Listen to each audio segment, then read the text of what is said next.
Hey, this is Seth at Music Teachers Muse. Tune in Fridays PST at midnight for new episodes. See you there.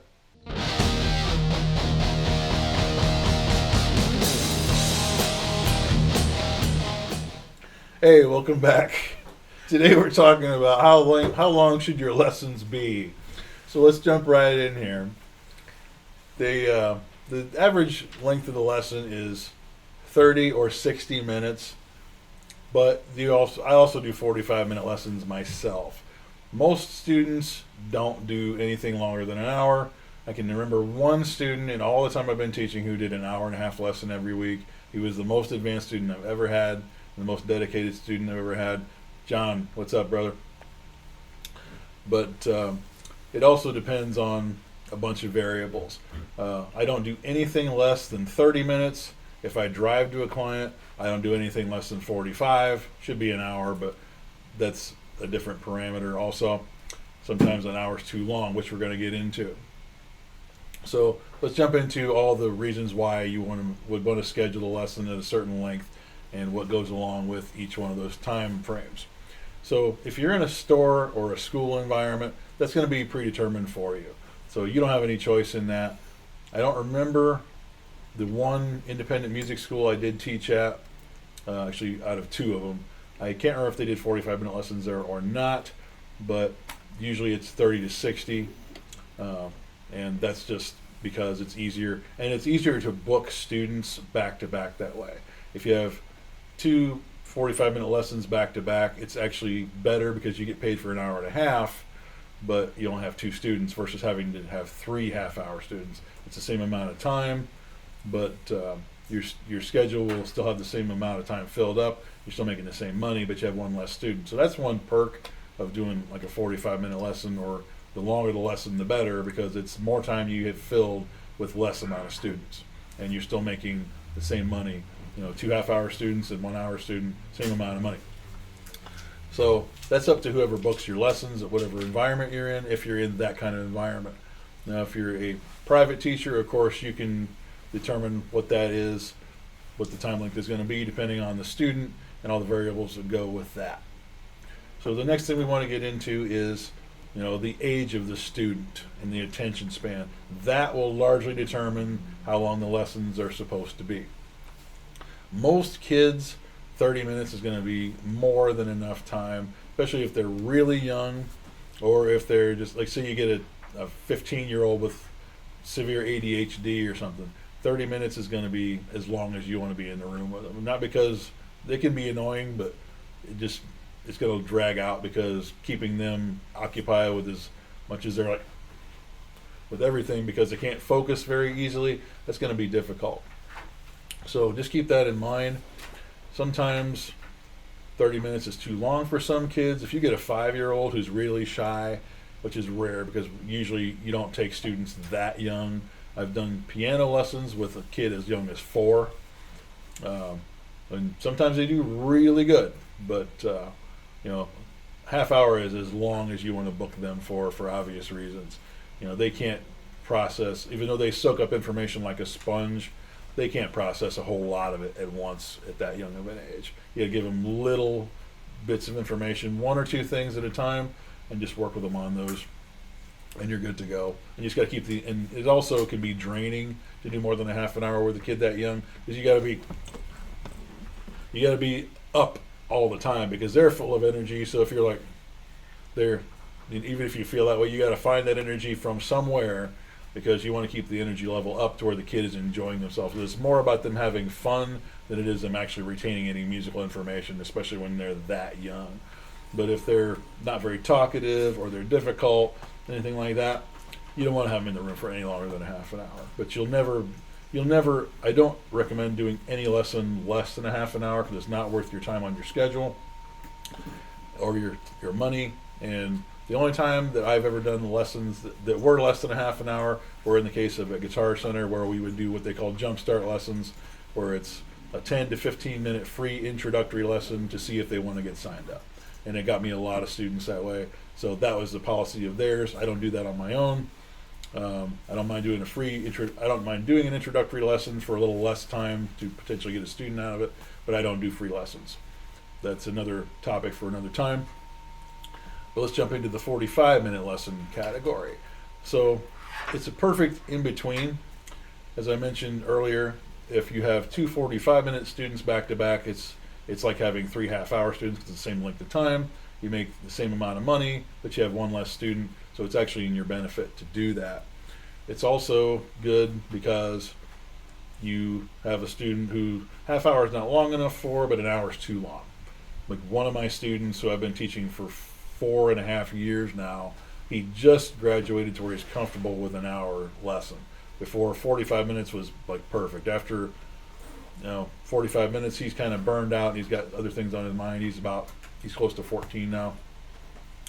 And you think as an adult, because we obviously don't think the same way as kids. I mean, how could we? But we think it's only 15 minutes, what the hell? But 15 minutes can be an eternity to a child. If I tell a child of any age, regardless if they're 7 or 12, especially these days, practice your guitar or your instrument for 15 minutes every other day, they think that is an eternity of time. Even though they can sit there on their phone all damn day long or play their PlayStation or their Xbox or whatever else it is they do, they can do that for hours and never get bored with it. But something they claim to be excited about, which is their music lessons, 15 minutes is too much. So believe me, it can be for certain kids and certain people, period. I've had a couple of adults with ADHD where an hour was too long for them. Like they want to cover 6 things in a half an hour's time, and it's hard to do that, even with as good as I am by now. You have to be able to switch gears just like that. So it's good for that purpose alone. They might have been doing half an hour for a little while, but they might be ready to graduate to doing a little bit longer lesson, but not quite the hour. So for the hour students, those are generally, most of the time, adults or teenagers or young adults, like 18, 20 years old, in that neighborhood, who are just ready to graduate to doing a longer lesson and are starting to take it more seriously or just want more out of their lesson time. And it's always recommended that they go with the hour because it's just more beneficial for you and it's more beneficial for the student. So keeping in mind with the hour lesson, regardless if they choose that or the 45 minutes, depending on if you have the option for them to choose that, here's why you want them to take the longer lesson. It's very easy to understand. First off, you make more money from the student taking a longer lesson. Now, you don't ever want to, as much as it's self-explanatory, but obvious it's going to cost them double what the previous time slot would be, because it's their lesson plus half the time added on to it. If it's 30 minutes, it's 45. If it was half an hour, now it's 60, or whatever it is. But more time equals more money. So you always want to try to sell them on taking the longest lesson possible. It's not because you're greedy, but it makes sense. You want to maximize the amount of money you can make in the least amount of time. That's just human nature.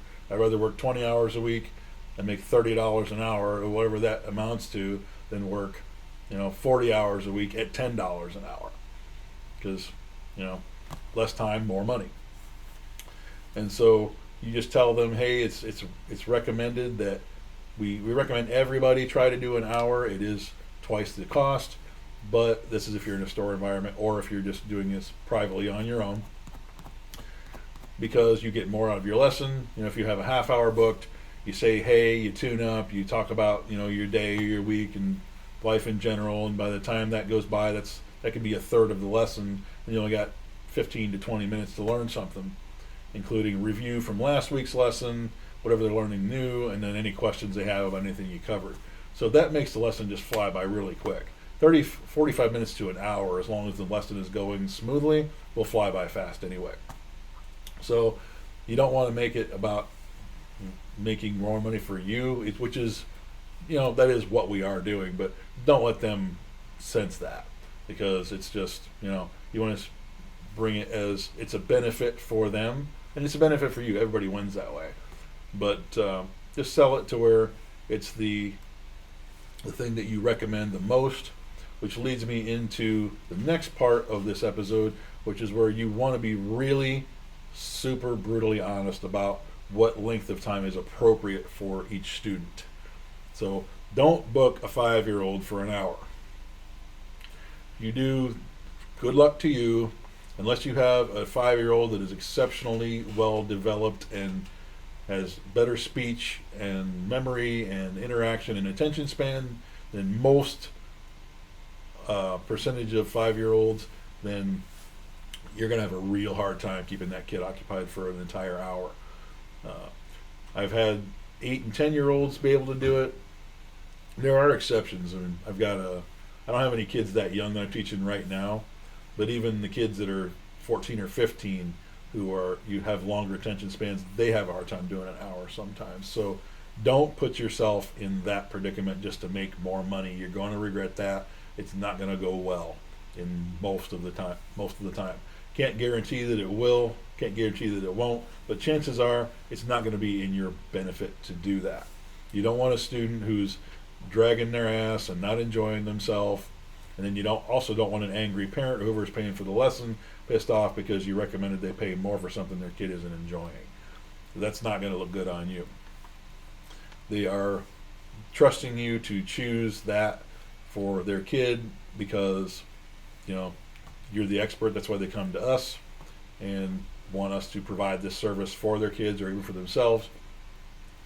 But just make sure that you choose the appropriate lesson length with a kid that is matched with that. Bottom line on this one is make sure you appropriately gauge how long the student is going to be able to remain engaged for the entire time, and don't just give them a longer lesson time to make yourself money with. So let's recap. You've got, depending on your teaching environment, 30, 45, and 60 minutes. Most of your students will not go over an hour. It's expensive, and that's as much as most people can handle at once. You want to make sure that the environment, most of the time, that's going to be determined by the environment you're in. So if you're at a school or a store, it's going to be 30 to 60 minutes, sometimes 45, but it's rare in my experience. Depending on the age of the student, you want to book them for the appropriate amount of time. For young kids, sometimes half an hour is almost too long, but an hour is way too long. So just make sure that it's appropriate, but never ever book a lesson for less than 30 minutes. It's not worth your time or your expense or your scheduling adjustments to deal with. 45 is the perfect one in between for students who don't want to do just half hour but aren't ready for an hour. They're getting a little bit more advanced. They want a little bit more. 60 is for the more dedicated students who are ready to up the ante on their playing ability, and they just want to get more serious and be able to digest more. Also remember, as much as you can, to maximize your income and keep your schedule filled up more, try to sell the longest length of time to the student as you can, and make sure they know what the benefits are. You get more out of your lesson, you get more time to review, you get more time to learn new stuff, you get more time to ask questions. It's just a better investment if you're able to afford it. It fills up your schedule more, makes you more money. They pay more, but they know that they're getting value for their money, which is what you're offering them. And then again, on the last one, be honest about the time length that each student needs for each lesson. Don't book a 5-year or 7 or even a 10-year-old for an hour. In most cases, you're going to regret that. It's not going to be good for the student, and you don't want a parent pissed off at you. So thanks for tuning in and watching. Please hit the bell for new videos. Subscribe, like, share. Follow us on Instagram and Facebook. Check out our sponsors in the description below. And we will see you next week.